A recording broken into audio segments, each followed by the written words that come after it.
En aquel tiempo dijo Jesús a sus discípulos: todo aquel que se declare por mí ante los hombres, también el Hijo del Hombre se declarará por él ante los ángeles de Dios. Pero si uno me niega ante los hombres, será negado ante los ángeles de Dios. Todo el que diga una palabra contra el Hijo del Hombre podrá ser perdonado, pero al que blasfeme contra el Espíritu Santo no se le perdonará.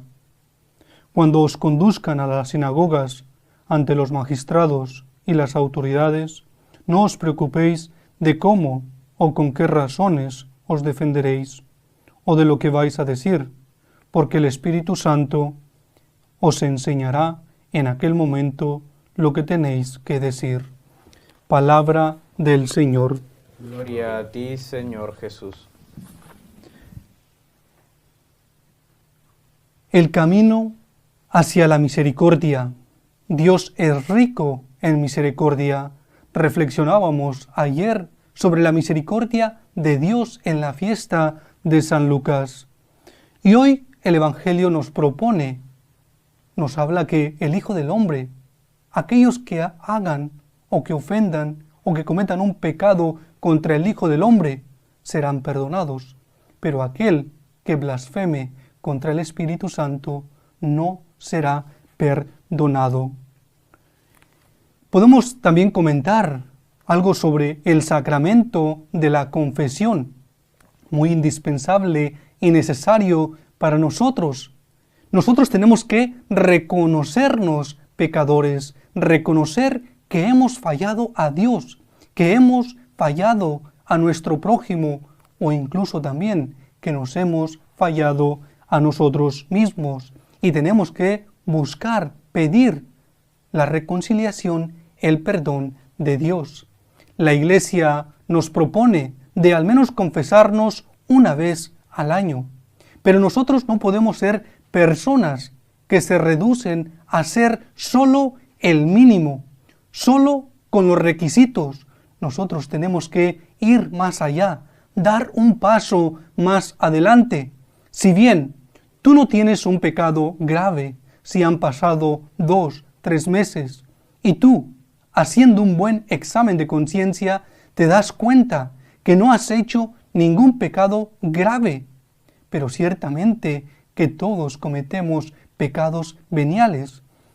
En la Biblia también leemos que incluso el más justo comete 7 pecados al día. Así que tenemos mucho de qué pedir perdón, tenemos mucho de qué confesarnos y no tenemos que esperar hasta que se cumpla el año o que nos veamos en una situación en la cual tendremos que recurrir al sacramento de la confesión. El sacramento es un don que nos confiere la gracia santificante, que nos da la fuerza para poder y para seguir luchando en la vida, para seguir luchando contra el enemigo. No cumplir solo con lo mínimo. Señor, borra de mí toda culpa, limpia mi pecado. Dame un corazón puro, un corazón, Señor, que sepa amar, que te sepa agradecer. ¿Cuál es el pecado contra el Espíritu Santo? El Papa Pío X hace un elenco de varios pecados que se pueden cometer contra el Espíritu Santo. Uno de ellos es el pensar, la presunción de salvarse sin ningún mérito. Pensar, yo no necesito hacer nada para salvarme, o es indiferente si yo hago o no hago. Pensar que al final del día, al final de mi vida, Dios me salvará.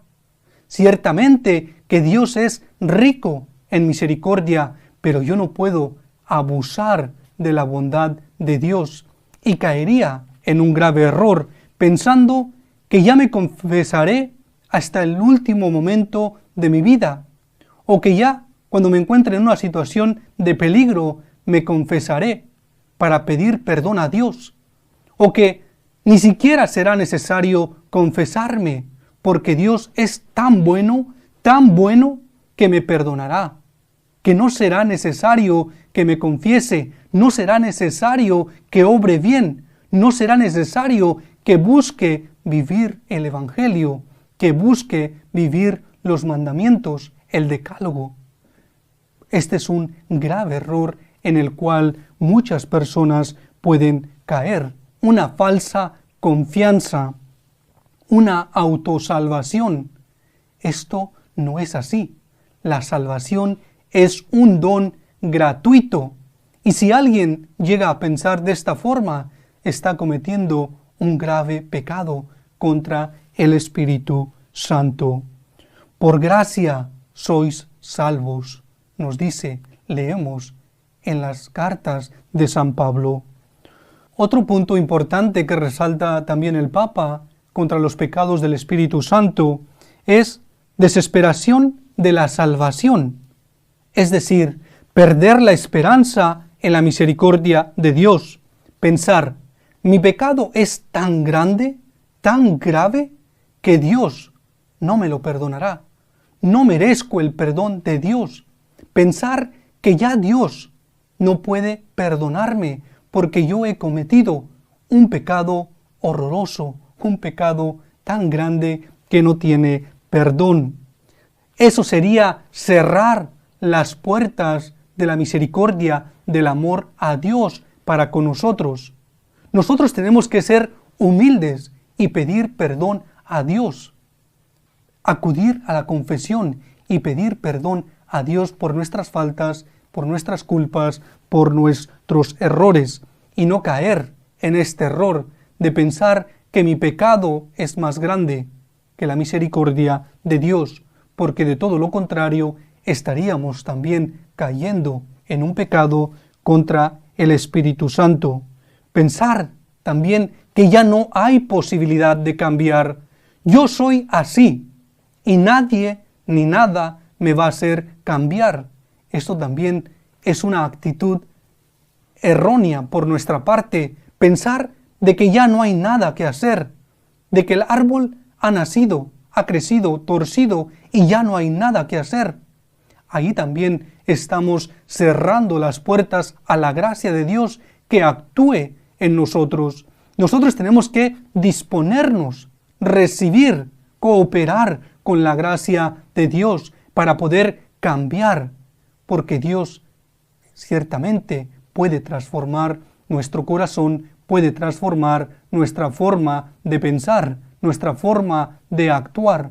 Es por eso que nosotros tenemos que decir continuamente, Señor, arranca de mí este corazón de piedra, este corazón que no sabe amar, este corazón insensible, este corazón ingrato, este corazón que quizás muchas veces no sabe reconocer su error, no sabe reconocer su pecado. Perdóname, Señor, transforma, arranca de mí este corazón de piedra y dame un corazón de carne que te sepa agradecer, un corazón que te sepa amar, un corazón que esté dispuesto a cambiar por amor a ti, por agradecimiento a ti, y que todo aquello que haga, lo haga movido con una motivación por ti, que pueda decir, Señor, esto lo hago por ti, incluso en aquellas cosas que nos cuestan, pero no tenemos que cerrar la posibilidad de cambiar, porque ciertamente que nosotros podemos cambiar. Donde abundó el pecado, sobreabundó la gracia, dirá San Pablo. San Pablo, que fue un perseguidor de la iglesia primitiva, y así muchísimos otros santos que primero eran unos pecadores empedernidos. También nosotros hemos cometido muchos errores, muchos pecados, pero hemos saboreado la gracia y el perdón de Dios, siendo testigos de que Dios nos perdona. Quitémonos esa imagen, ese pensamiento que nadie ni nada nos puede cambiar. Todo lo contrario, seamos humildes y caigamos de rodillas ante Dios pidiéndole perdón y dejando que su gracia obre en nosotros.